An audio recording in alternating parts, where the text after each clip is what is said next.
Alright, good morning, y'all, and as you can see, well, I'll just say that if you're a Milwaukee Bucks fan, this is probably not the most pleasant sight of the night for you last night, and even more than that, I mean, sure, you ended up beating the Celtics pretty good, but I mean, really seeing this doesn't really help, if we're being perfectly honest, when it comes to a couple of other concerns that I just feel like may or may not haven't been talked about. I guess it depends on where you look or who you're listening to or whatever the case may be. But that being the case, I just find it really interesting that we would even look at that being so much of an issue, because it's been proven in the past that it doesn't really actually have to come down to that per se. And let me get this a little more out of my face. I didn't realize it was that close, but in any case,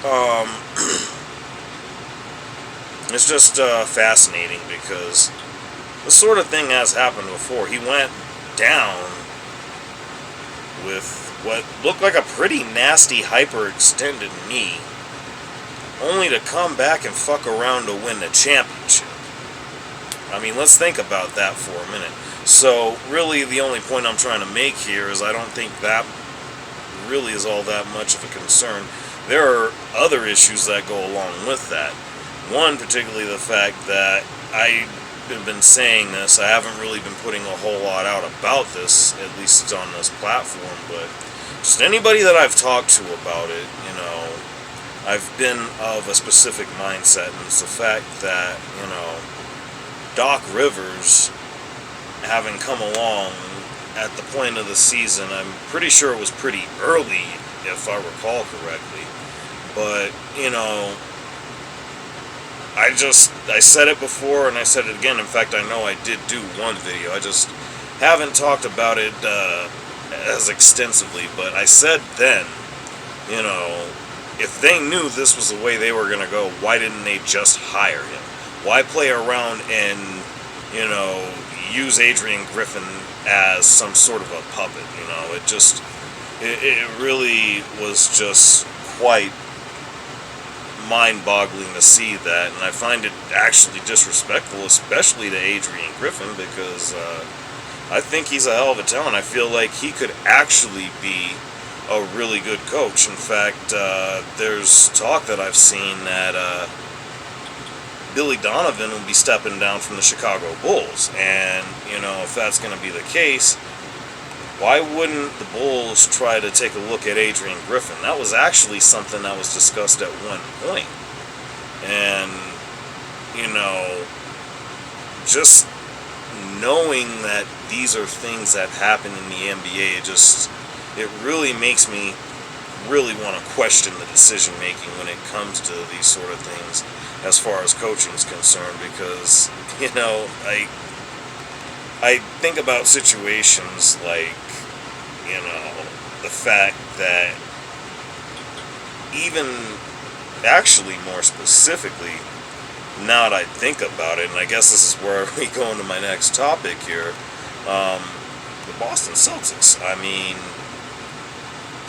they're literally 7, 8 games ahead of the next closest contender in the NBA right now, and,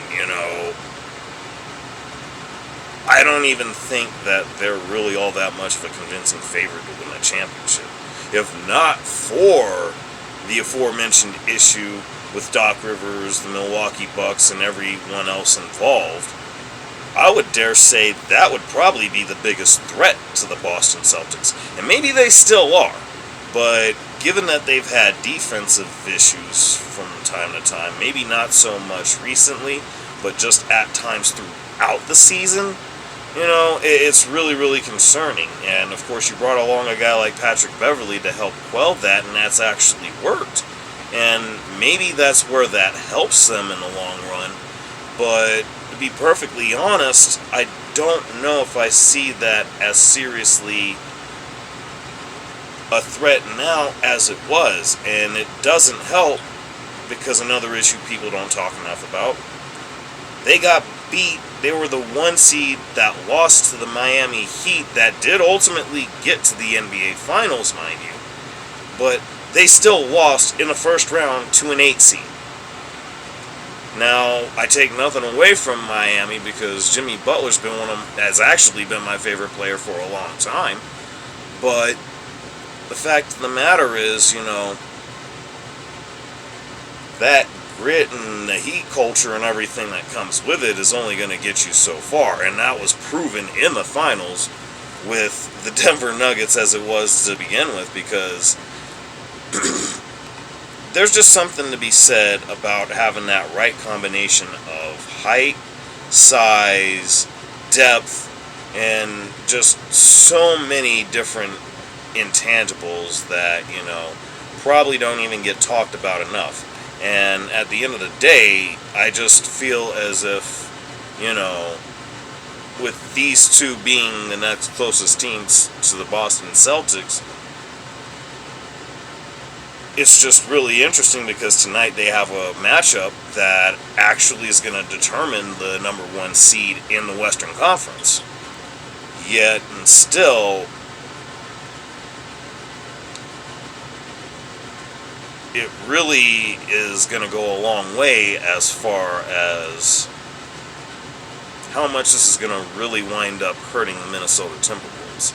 Because last night, the Golden State Warriors actually put on quite a performance, specifically Draymond Green, and they just took it to the Lakers. I mean, not that that's anything surprising, but, it's just crazy because, this is a guy that was actually getting in trouble for things like choking a dude out and just, well, a lot of things that I know we'd be good to go into. And I don't even want to do that because I don't even want to, go about things like I'm trying to bury Draymond. I actually like Draymond. But the fact of the matter is, he's still something of a factor. Now, where I would favor Minnesota should they match up is with the Warriors is they do have size, but what Golden State lacks in size, and they're actually getting a little better with that with some of the pieces that they have, but one piece in particular that I think about is Jonathan Kuminga. And if he's on, along with a couple of other guys, they could be a threat. But really, for me, a lot of people are looking at this right here as a potential Western Conference Finals. I don't know if that's going to be the case necessarily, just depending on the matchups. Really and truly, nobody should want to see Denver, especially in the first round or at any point in time. But the thing about it, though, with them is that they don't look as strong as they did last year. I mean, it's actually been a really weird season if we're being perfectly honest, and I guess that's just really the crux of the point that I'm wanting to make here, because you think about that, you think about the fact that a team like Phoenix, who might actually find themselves out of the playoffs,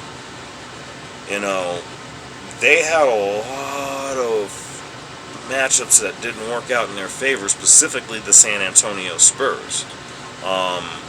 I don't know that they lost all those games, but I know that they lost enough of them for it to be a problem. And with that being the case,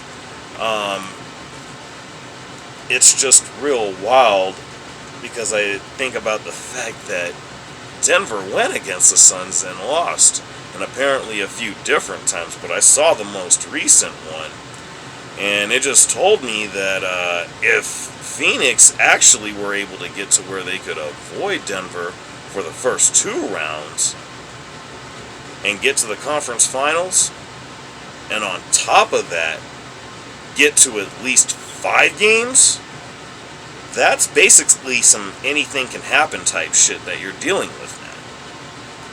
I don't see that being the case now at the rate things are going, especially with Phoenix losing the way they have been the last couple of games, I believe.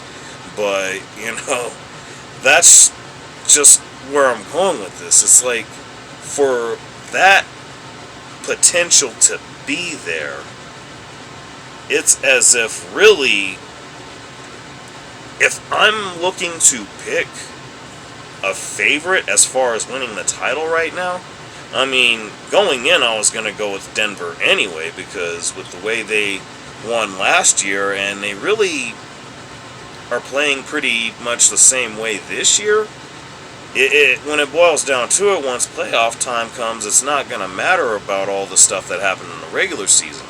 But at the same time, a lot of those things can and will actually prove to be indicators as to what can actually happen. And with that being the case, it's hard for me to really feel as if there's a real clear-cut definitive favorite. I mean, for me, it's still Denver, but it's not by a whole lot, unfortunately.